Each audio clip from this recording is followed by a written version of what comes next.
Magandang umaga sa ating lahat. Bago ko sisimulan ang aking diskusyon, nais ko munang magpakilala sa inyo. Ako nga po pala si Mariel Acopiado Sabiron at ako po'y kabilang sa pangkat ng Unit 2D. At ang paksang aking tatalakayin ngayon ay pinamagatang ang ginintoang parihaba o maladyosang proporsyon ni Caridad M. Natividad. Ang kagandahan at kalikasan. Sa mga dakilang gawa ng sining at arkitektura, ano nga ba ang nagpapaganda sa lahat ng mga ito? So iyan ang ating tatalakayin ngayong umaga. Mayroong sagot dyan ang mga sinaunang Griego at pilosopo. Isa na rito ay ang likha at sinulat ni Plato na the beautiful never lacks proportion o ang kagandahan ay hindi nawawalan ng proporsyon. Ayon pa sa isa pang sinaunang Griego at matematiko na si Euclid, tinatawag niya ang proporsyon na ito na golden ratio o ang maladyosang proporsyon. Ito ang itsura ng golden ratio na inilarawan sa pamamagitan ng matematika ayon kay Euclid. Ito naman ang itsura ng golden ratio na matatagpuan sa mga natural na mundo. O diba kay ganda? Mula pa noong mga panahon ng mga sinaunang Griego, ang mga tao ay nagbibigay inspirasyon sa natural na balanse ng mga proporsyon na ito at nagsimulang gayahin ito sa kanilang mga itinatayo na mga gusali, binubuo ng mga infrastruktura o ginuhit na mga obra. Ano nga ba ang pagkakaiba ng ginintoang parihaba o golden rectangle at maladyosang proporsyon o divine proportion? Ang golden ratio, na kilala rin bilang golden number o divine proportion, ay isang proporsyon sa pagitan ng dalawang bilang na halos katumbas ng 1.618 ... Ang tatlong dot ay nangangahulugan na ang golden ratio bilang irrasyonal na numero, tulad ng pi na may katumbas na 3.14159 ... Ito ay nangangahulugan na hindi ito nauulit o nagtatapos. Ang golden ratio ay kinakatawa ng titik ng Griego na phi na pumipresenta sa unang titik ng Griegong eskultor at arkitekto na si Phidias, ang nagdisenyo ng mga estatwa at pagpipinta para sa Parthenon gamit ang golden ratio o sa mga sinaunang Griego ang tinatawag na maladyosang parihaba. Mahalaga para sa mga alagad ng sining ang paggamit ng maladyosang proporsyon o golden ratio sa kanilang mga likha o mga obra. Ito ay upang makuha nila ang tamang anggulo o anyo at ganda ng kanilang likha o sining. Ang mga overlay o paglalapat ng golden ratio ay makakatulong sa atin na makita ang tamang proporsyon ng mga bagay sa ating mundo. Isang halimbawa na naman nito ay unang larawan na kung saan makikita natin ay ang braso ng isang tao. Dito nakikita natin na mula sa siko hanggang sa pulupulsuhan, ito ay may sukat na 1.618.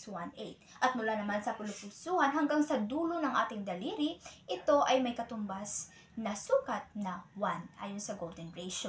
At maging ang mga struktura ng mga mamalia at mga hayop.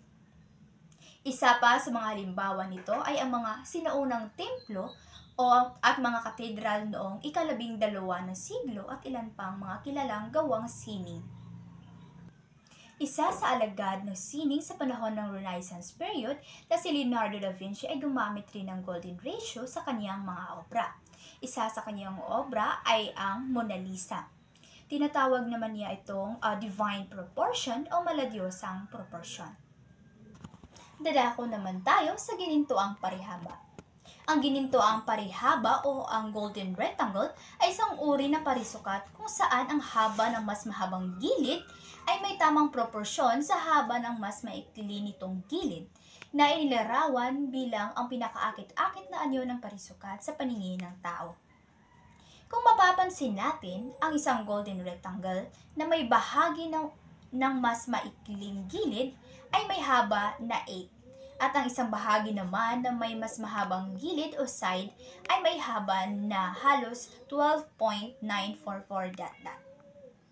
Ang tanong, paano makukuha ang golden ratio na 1.618 ... Ang kailangan lang naman natin gawin ay kalkulahin ang proporsyon ng mas mahabang gilid na 12.944 at i-divide ito sa mas maikling gilid o side na 8 upang makuha ang 1.618 ... Kung ikaw ay guguhit sa pagitan ng magkasalungat na sulok ng bawat mas maliit na parisukat, ito ay makakabuo ng isang golden spiral. May milyon-milyong uri ng spiral na makikita natin sa ating mundo.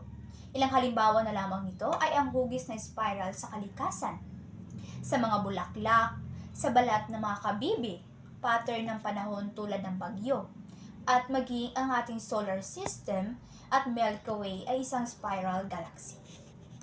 Ang mga alagad ng sining na na-inspired sa kalikasan ay gumamit din ng golden ratio sa kanilang mga gawa. Karamihan sa mga tao ay itinuturing ang proporsyon na ito bilang perpekto at balanse at likas na kaakit-akit sa kalikasan, sa komposisyon ng sining maging sa mga larawan. Bilang kabuuan, ang konsepto ng ginintuang parihaba at melodyosang proporsyon ay nagbibigay ng balanse, kagandahan at harmonya sa mga likha ng sining at disenyo. Sa sining at arkitektura, ang ginintuang parihaba ay nagpapakita ng tamang pagtutok sa mga sukat at proporsyon ng mga elemento upang magkaroon ng estetikong halaga ang isang likha. Ang melodyosang proporsyon naman ay nagbibigay ng natural na balanse at harmonya sa mga likhang sining o sa natural na likha ng kalikasan. Ito ay nagpapakita ng pagkakabalanse ng mga sukat at proporsyon na nagbibigay ng kasiyahan sa mga mata ng mga taong tumitingin nito. At doon po nagtatapos ang aking diskusyon tungkol sa ginintuang parihaba at melodyosang proporsyon. Maraming salamat po at magandang araw sa ating lahat.